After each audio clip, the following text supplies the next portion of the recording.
if I'm going to make a rule, I'd say try and keep your right knee as flexed as possible and in that position throughout the golf swing. And if you turn your weight onto that side and don't move that, your hips will turn, but you're not swaying off it. You're coiling up well, and on the way down, just turn your shoulders through and everything will follow that way. So you need to move your hips a little bit, else you're going to see people standing there like this, and you're not going to have any power. Any more questions, or are we unbelievably good? How early do I set the club in the backswing? Oh, I'm glad you didn't ask me that one. I've got too much trouble worrying about whether it's going to go straight or not to think about at what stage am I setting it in my backswing. But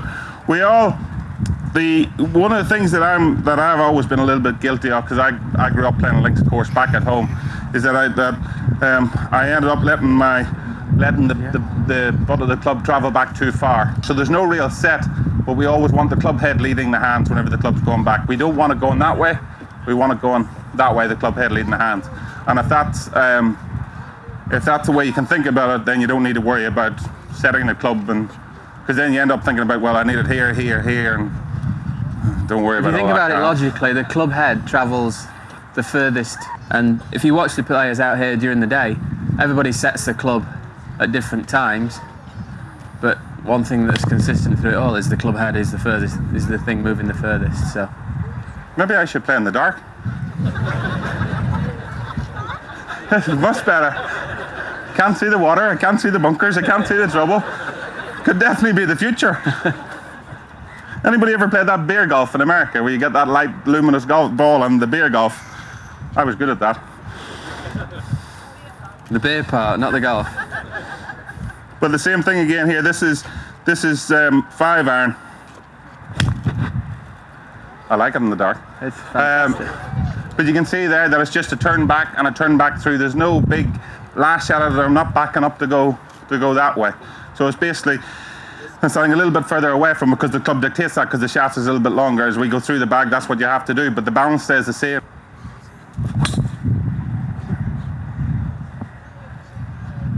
And you notice I dropped my arms down a little bit more on the inside there, so the ball started a bit further right and had a little bit of draw on it. Would have had more draw on it if the wind hadn't been. Correct. Nice coffee, is that? It is beautiful coffee. Would you like one? No, thank you. Yeah. Any more questions? I'm going to tee it up a little bit. Tell him you want a soft draw. It obviously won't come out very high because, well, it's off the deck, but it'll get in the air a little bit. You do the same thing, but you just try and sweep the ball off the top.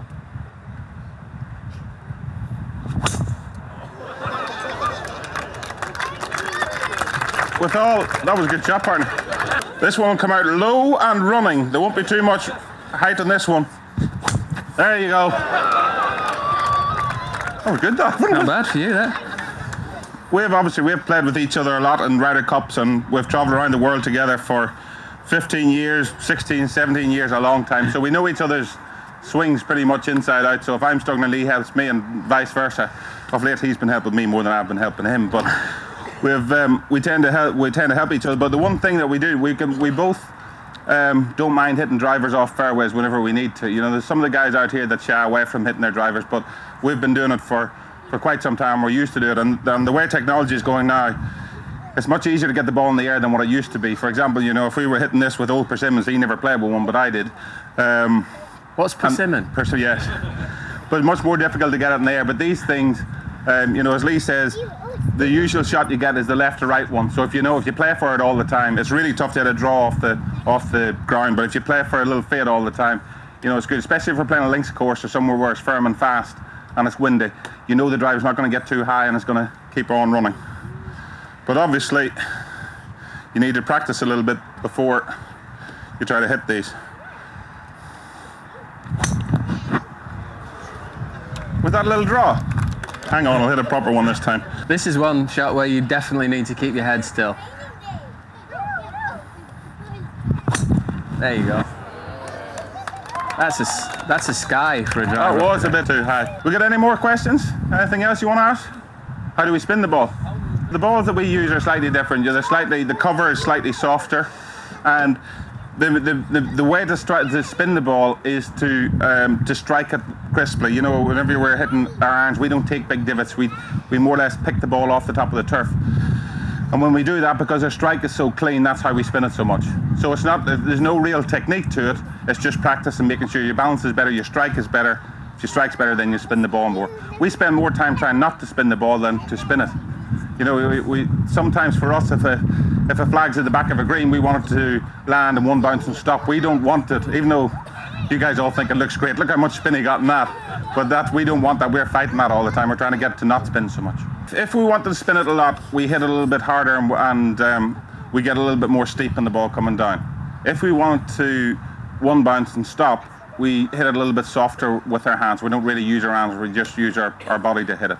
So we can make the ball do different things through what speed we swing. It's all speed and balance. If you hit it hard, it'll spin more. If you hit it softer, it'll spin less. You know, we might take an extra club and just go down the shaft and hit it in easier so that it doesn't spin, because you know it's going to go one bounce and stop.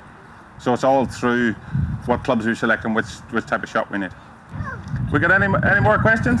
These two have talked all the way through. I think we should get one of them out to hit balls. Nice to meet you, Lee. You're going to come out and show me how it's done? Come on then. One of the, just before the kids hit it, one of the biggest faults that you see with most of you guys playing golf is your 40-yarders, your 30, 40-yarders trying to pitch. And the main reason why that happens, your knees go like that and you don't know what you're doing. So, thanks. That was a good divot, wasn't it? Hold on a second. Let me hit first. Let Darren hit first. Let Darren go first. Quick stand back. Just a quick one before the kids hit some balls. But the one thing about this is that if you turn back, if you use your top half, turn back and turn back through again and try and keep a little bit of rhythm to it, you'll find that your strike improves an awful lot. So most amateurs are guilty of just going this and that way and not using this. So if you can just turn back and turn back through again, you'll find that your strike's so much better. So just keep it rhythm and use your top half for your 30, 40-yard shots. Right, that's it. Any more questions? Got any more before we get the kids in a few? There you go. I want you to hit that building out there. There you go. Hey, good shot. Hit this one a bit higher.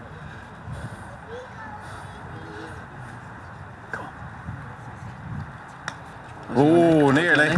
Good shot. Oliver, right, Oliver. Oliver, you're going to have a go too? Oliver's going to have a go. Come on. Hold on, Oliver's turn. Is your coach any good? What's his name? Super Mario. Ah. It's a good game. Go on, big hit, Oliver. Good boy. Oh, well done. Very good. How old are you? 5? 5. It's time to retire. Give me 5. Good boy. One more. Have we got any more questions, ladies and gentlemen? Anything else? No? No more questions. So you should all be playing tomorrow and we'll just go out and watch you then. We got no more? Go on. You know, we've got to keep our sponsors happy, we've got to keep different people happy, and you know, we're very fortunate we've been invited here to play in Dubai, and Adrian there and stuff, he's got things for us to do so we can try and entertain you people, and you know, we're entertainers at the end of the day, and some of us have forgotten of it, and some of us are still remember that, so we've got things to do. It's just part and parcel of the job. But we are still very lucky to do what we do. Even when you play as poorly as I did yesterday, but anyway. We got any more? Last one. How often do I change my clubs? We don't really change them that often, do we? No, I changed mine last week. No, I didn't. That's because he hits his off the middle too much, so the grooves wear out. We mess about with putters a little bit. We with new technology, you know, that comes. For example, I got a TaylorMade R9, which is a brand new driver launched this week to the Pro, so I put that in the bag. Ping bring out different stuff for Lee, so you know, we'll have a go. But we always test stuff and make sure it's set up for us personally, because we've all got different specs. And if they perform in practice, then we'll put them in the bag.